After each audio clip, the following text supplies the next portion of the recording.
Victory is not achieved through force, but through wisdom and compassion. Discover 13 profound ways to defeat your enemies without conflict, inspired by Buddhist teachings. Learn to turn your foes into teachers, transform hatred into peace, and cultivate inner strength to rise above negativity. The first way to begin this journey is by practicing mindful ignorance.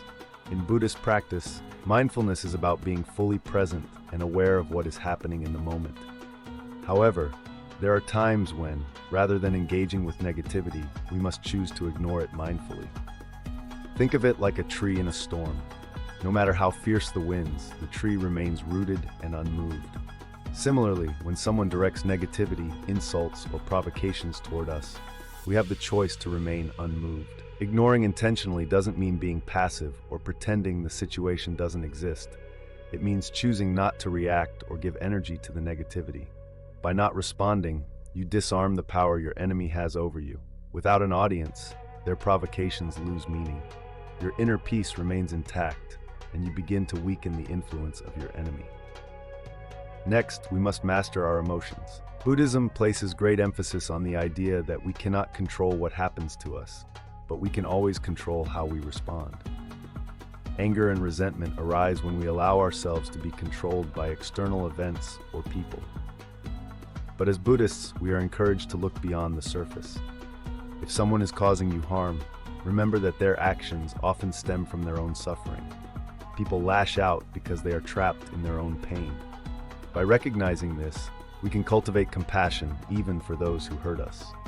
The Buddha once said, "Hatred does not cease by hatred, but only by love. This is the eternal rule." When we respond to harm with understanding and love instead of anger, we reclaim our power.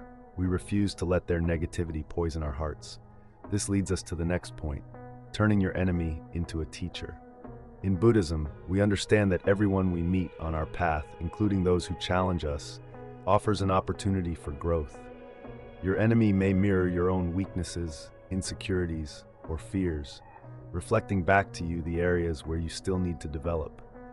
Instead of focusing on their actions or how they make you feel, ask yourself, what is this person teaching me? They might be revealing to you that you need to work on your patience, or perhaps they are helping you to see where you are too attached to your ego. Every adversary can be a mirror, reflecting the work you need to do on yourself. This perspective transforms the way you see conflict, shifting it from a personal attack to an opportunity for self-improvement. By viewing your enemy as a teacher, you begin to see the gifts hidden within the conflict. At the same time, it's crucial to understand the root of suffering. One of the fundamental teachings of Buddhism is that suffering does not come from the external world. It comes from within. It's not the enemy that causes your suffering, but rather how you interpret and react to their actions. You might believe that someone is the source of your pain, but in reality, your suffering stems from your own attachment, desires, and expectations. The Buddha teaches that when we cling to certain outcomes or hold on to how we think things should be, we create our own suffering. By shifting your focus from blaming others to understanding your own inner attachments, you take responsibility for your emotions. This realization empowers you. No longer are you a victim of external circumstances, but rather you see that the key to ending your suffering lies in changing your own mind. One of the most powerful tools we have on this path is the practice of forgiveness. Forgiveness in Buddhism is not about condoning the harmful actions of others. It's about freeing ourselves from the chains of anger and resentment. Holding on to anger is like gripping a burning coal with the intent of throwing it at someone else. In the end, you are the one who gets burned. Forgiveness allows you to release this anger and find peace. It's an act of strength, not weakness. When you forgive someone, you are not saying that what they did was acceptable. Rather, you are choosing to let go of the emotional burden they placed upon you. You are saying, "I will not allow your actions to control my inner state." In this way, forgiveness becomes a tool of liberation, helping you reclaim your peace and move forward with clarity. But forgiveness alone is not enough. We must also learn to cultivate compassion for our enemies. This might seem counterintuitive, but Buddhism teaches that even those who harm us are suffering. They are trapped in their own cycles of pain and ignorance, which leads them to act in ways that cause harm. By cultivating compassion, we recognize that their actions stem from their own suffering, and instead of responding with anger, we can respond with understanding. Imagine your enemy as a person who is deeply wounded, struggling in ways you may not fully understand. They lash out because they don't know any other way. By extending compassion, you break the cycle of harm. You create the possibility of healing, not just for them, but for yourself as well. Sometimes, however, confrontation is necessary. But in Buddhism, confrontation means approaching the truth with wisdom and kindness. When we need to address a situation directly, it's important that we do so without anger or the desire for revenge. Instead, we approach the person with honesty and compassion. A Buddhist confrontation is about clarity and truth, not aggression. It might mean saying, "I have noticed that your actions are causing harm, and I would like to talk about it." This type of confrontation doesn't escalate the conflict. It opens the door to resolution. It shows the other person that you are aware of the situation, but you are approaching it with a calm and peaceful mind. In many cases, this kind of direct, honest conversation can disarm an adversary, leading to a resolution that benefits both sides. Another key element in defeating your enemy without fighting is to focus on your own inner growth. Buddhism teaches us to always look inward.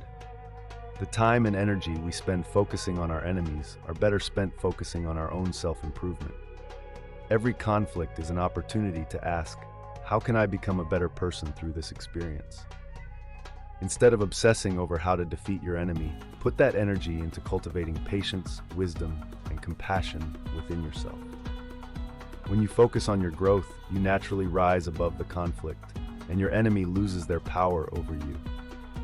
They no longer hold sway over your emotions or your peace of mind because you are too focused on becoming the best version of yourself.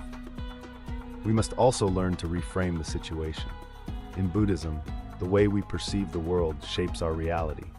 Your enemy is only an enemy because you perceive them as one. What if, instead of seeing them as a threat, you saw them as an opportunity to practice kindness or patience?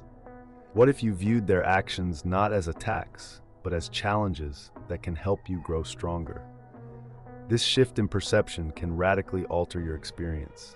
By reframing the situation, you transform the energy of the conflict. It no longer becomes a matter of defeating the enemy, but rather of using the situation to deepen your own practice and strengthen your inner peace. Another crucial teaching is the practice of non-attachment. One of the primary causes of suffering, according to Buddhism, is attachment. Attachment to outcomes, to being right, to defending our ego. When we are attached to winning or proving ourselves, we give our enemies power over us.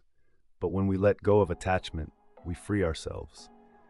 Imagine going into a situation where your enemy tries to provoke you, but you are no longer attached to the outcome. You don't need to win the argument or prove them wrong. You are content with simply maintaining your own peace. This detachment is incredibly powerful. It strips your enemy of their ability to harm you because you no longer care about the things they are trying to affect. You are free. Building a strong community is another essential part of this process. In Buddhism, the Sangha, the community of practitioners, is one of the most important aspects of the path. When you are surrounded by people who share your values of peace, compassion, and wisdom, it becomes easier to stay grounded. A strong community offers support and perspective, helping you navigate difficult situations with clarity and calm. Your community can also provide advice and guidance, reminding you of the Buddhist teachings when you are feeling lost or overwhelmed.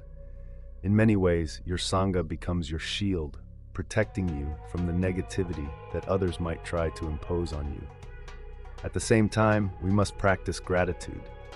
Even our enemies offer us something to be grateful for. They give us the chance to practice patience, forgiveness, and compassion. Without them, we might not have the opportunity to cultivate these virtues so deeply. When we approach conflict with gratitude, we shift the energy of the situation. Instead of seeing the enemy as someone who is trying to harm us, we see them as someone who is helping us grow.